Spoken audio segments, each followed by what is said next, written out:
नमस्ते दोस्तों, मैं श्री अनघा लक्ष्मी दत्त इस चैनल पे आपका सहृदय स्वागत करती हूँ। इस टाइम हम जिस टॉपिक के बारे में बात कर रहे हैं वो है पितृदोष, और ये पितृदोष का 5वां भाग है।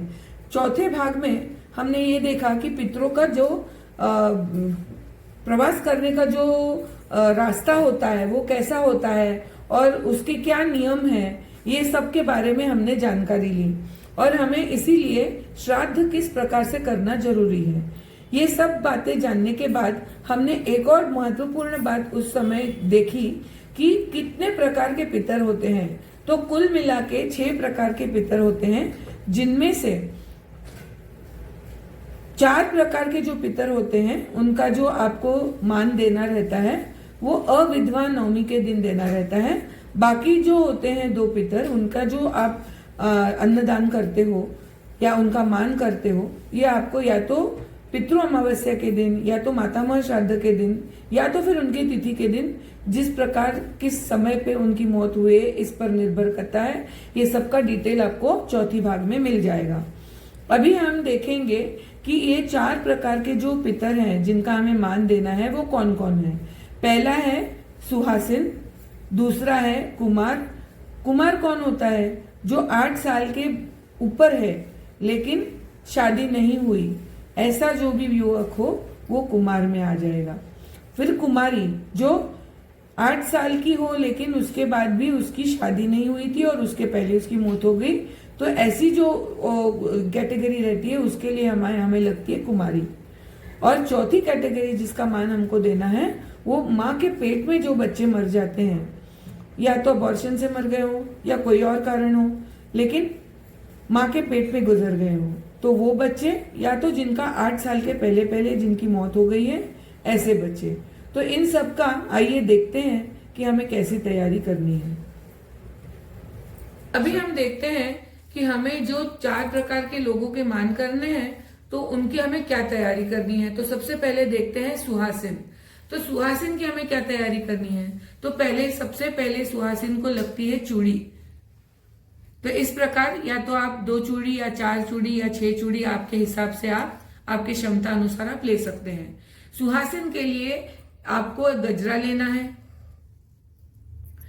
3.5 या 5.5 मुठ आपको कच्चा चावल लेना है। याद रहे कि ये कच्चा चावल पूरा अखंड होना चाहिए, कहीं भी टूटा हुआ नहीं होना चाहिए। इसके अलावा आपको 1 रुपए 50 पैसे के मल्टीपल में आपको पैसा लेना है। अगर आपके पास 1 रुपए 50 पैसा मिल जाता है तो वैसे रख सकते हो। यहाँ पे हमने 12 रुपए रखे हैं। इसके अलावा आपको हल्दी की लकड़ी रखनी है, 1 सुपारी रखनी है, 1 बादाम रखना है, 1 नारियल लगेगा। ये नारियल की जो सेंडी है वो सेंडी आपको जिस सुहासिन को आप अर्पण कर रहे हो उसकी और होना चाहिए। आपकी क्षमता के अनुसार या तो आपको साड़ी रखनी चाहिए, या तो आप दुपट्टा रख सकते हो, या तो आप ब्लाउज पीस रख सकते हो। इसके अलावा आपको कोई मिठाई देनी चाहिए। तो आपकी क्षमता के अनुसार, आपकी पसंद के अनुसार, या आपके घर में जो गुजर गए हो जो कि सुहासिन थे, तो उनकी पसंद की कोई चीज आप रख सकते हो। या तो ये घर में बना सकते हो या तो आप बाहर से खरीद के रख सकते हो, इसको कोई भी चलेगी। इसके बाद जो दूसरी कैटेगरी है वो है कुमार की। अब कुमार के कैटेगरी में भी आपको उनको देने के लिए कपड़ा लगेगा। यहाँ पे हमने शर्ट और पैंट पीस का पूरा जोड़ा लिया हुआ है।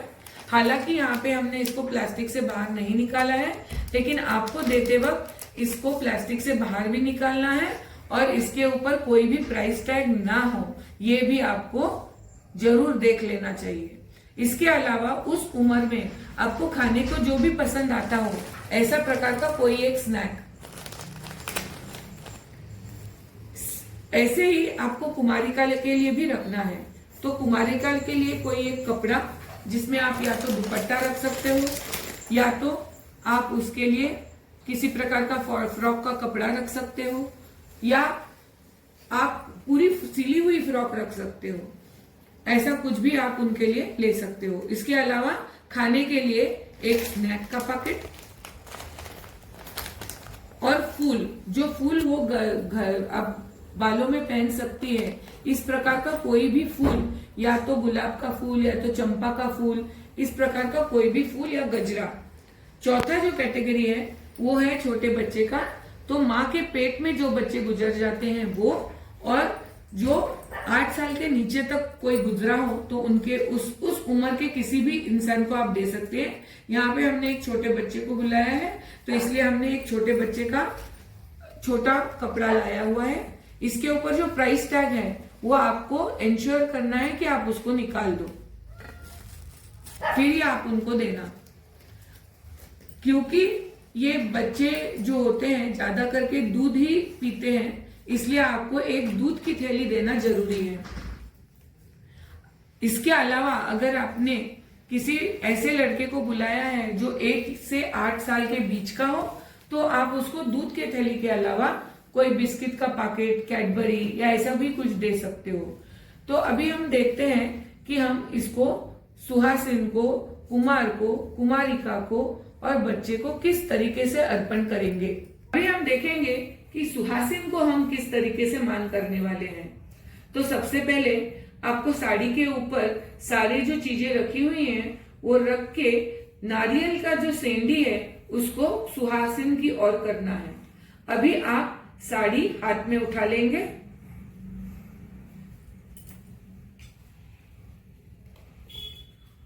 साड़ी अर्पण करने के लिए आपको 3 दफा उनको छू के इसको नीचे रखना है, तीसरी दफा उनके गोद में आपको अर्पण कर देना है, गोद में आपको अर्पण कर देना है।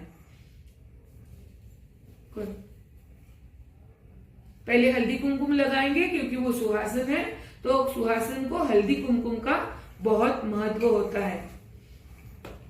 अभी सारी चीजों को हम हाथ में उठाकर, मिठाई का बॉक्स भी आप उसके ऊपर रख सकते हैं, या तो पहले साड़ी अर्पण करने के बाद मिठाई का बॉक्स दे सकते हैं। 1, 2 और अभी तीसरी दफा आप उनके गोदी में उसको अर्पण कर दो।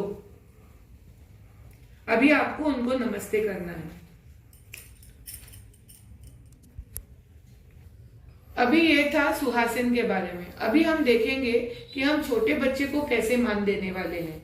तो सबसे पहले जो कपड़ा है, वो कपड़े का जो फोल्ड का बाजू है वो जिसको आप अर्पण करने वाले हो उसकी ओर होना चाहिए। उसी के साथ आपको दूध की थैली भी लेनी चाहिए, और अगर आपने उनके लिए कोई चॉकलेट या कोई बिस्किट का पूड़ा लाया हो तो वो सब एक साथ उठा के बच्चे को छूकर नीचे रख दीजिए, वापस दूसरी टाइम छूकर नीचे रख दीजिए। अब तीसरी टाइम उस बच्चे के ऊपर रखकर उसको अर्पण कर दीजिए। ये था छोटे बच्चे का अर्पण किया हुआ। अब आगे देखेंगे कि कुमार को किस तरह अर्पण किया जाता है। अब हम देखेंगे कि कुमार का मान कैसे किया जाता है। अभी हम कुमार को पहले तिलक करेंगे। कुमार को तिलक हमेशा अंगूठे से किया जाता है। कुमार को तिलक करने के बाद उनके लिए लाया हुआ वस्त्र और उनके लिए लाई हुई मिठाई या जो भी स्नैक है वो सब एक साथ रख के हमको इसी प्रकार से वापस उनको हाथ में छू के वापस नीचे रखना है, वापस ऊपर छू के नीचे रखना है, और तीसरी दफा उनको अर्पण कर देना है। अभी हम देखेंगे कि कुमारिका को कैसे मान किया जाता है। तो सबसे पहले कुमारिका को हम हल्दी कुमकुम अर्पण करेंगे। अगर आजकल के बच्चों की तरह अगर कुमारिका ने अपने माथे पे कुमकुम ना लगाया हो तो उसको हल्दी कुमकुम 2 टाइम लगाया जाता है। इसके बाद उसके लिए लाया हुआ कपड़ा, दुपट्टा, जो भी आपने लाया है वो, गजरा या फूल, और उसके लिए लाया हुआ स्नैक, इसी तरीके से वापस उठा के उनके हाथ में छू के नीचे रखिए, वापस छू के नीचे रखिए, और तीसरी दफा उनके हाथ में अर्पण कर दीजिए। अभी घर के जितने भी बड़े बुजुर्ग हों उन सबको, इन चारों को भी आके नमस्ते करना है। छोटे बच्चे को भी आपको नमस्ते करना है। ये सब जिनको आपने बुलाया था ये सब आपके पूर्वज हैं। ये अभी जो जिनको आपने बुलाया उस व्यक्ति का नाम लेके वो समझ के आपको उसको डील नहीं करना है। आपको आपके पूर्वज हैं, ऐसे आए हैं, ऐसा समझ के आपको उनको नमस्ते करना है। ये था हमारे पितरों के बारे में। और ये 4 प्रकार के जो पितर होते हैं, सुहासिन, कुमारी, कुमार और छोटा बच्चा, इन सब का मान हमने दिया तो हमारी जो अविधवा नवमी है ये पूरी तरह से संपन्न हो गई है। और इसके अलावा जो 2 पितर रहते हैं उनका जो मान देना रहता है, उनके लिए आपको खाना रखना रहता है, या तो अमावस के दिन, या तो मातामह श्राद्ध के दिन, या तो फिर उनके जो उनका मरण हुआ था या मौत हुई थी उस दिन की जो तिथि थी उस दिन। लेकिन इसके जो डिटेल्स हैं, आपको किस समय क्या करना है, वो आपको इस पितृदोष के भाग 4 में मिल जाएंगे। तो यहाँ तक वीडियो देखने के लिए मैं आप सबका तहे दिल से शुक्रिया करती हूँ। और इसी तरह के अच्छे अच्छे वीडियो और अच्छी अच्छी जानकारी लेने के लिए आप देखते रहिए श्री अनघलक्ष्मी दत्त। बेल आइकॉन दबाना ना भूलें। और ऐसे ही अलग अलग विषयों पे सच्ची त्रिवार सत्य जानकारी पाने के लिए देखते रहिए श्री अनघलक्ष्मी दत्त। शेयर, लाइक और सब्सक्राइब करना भी ना भूलें। जय गजानन।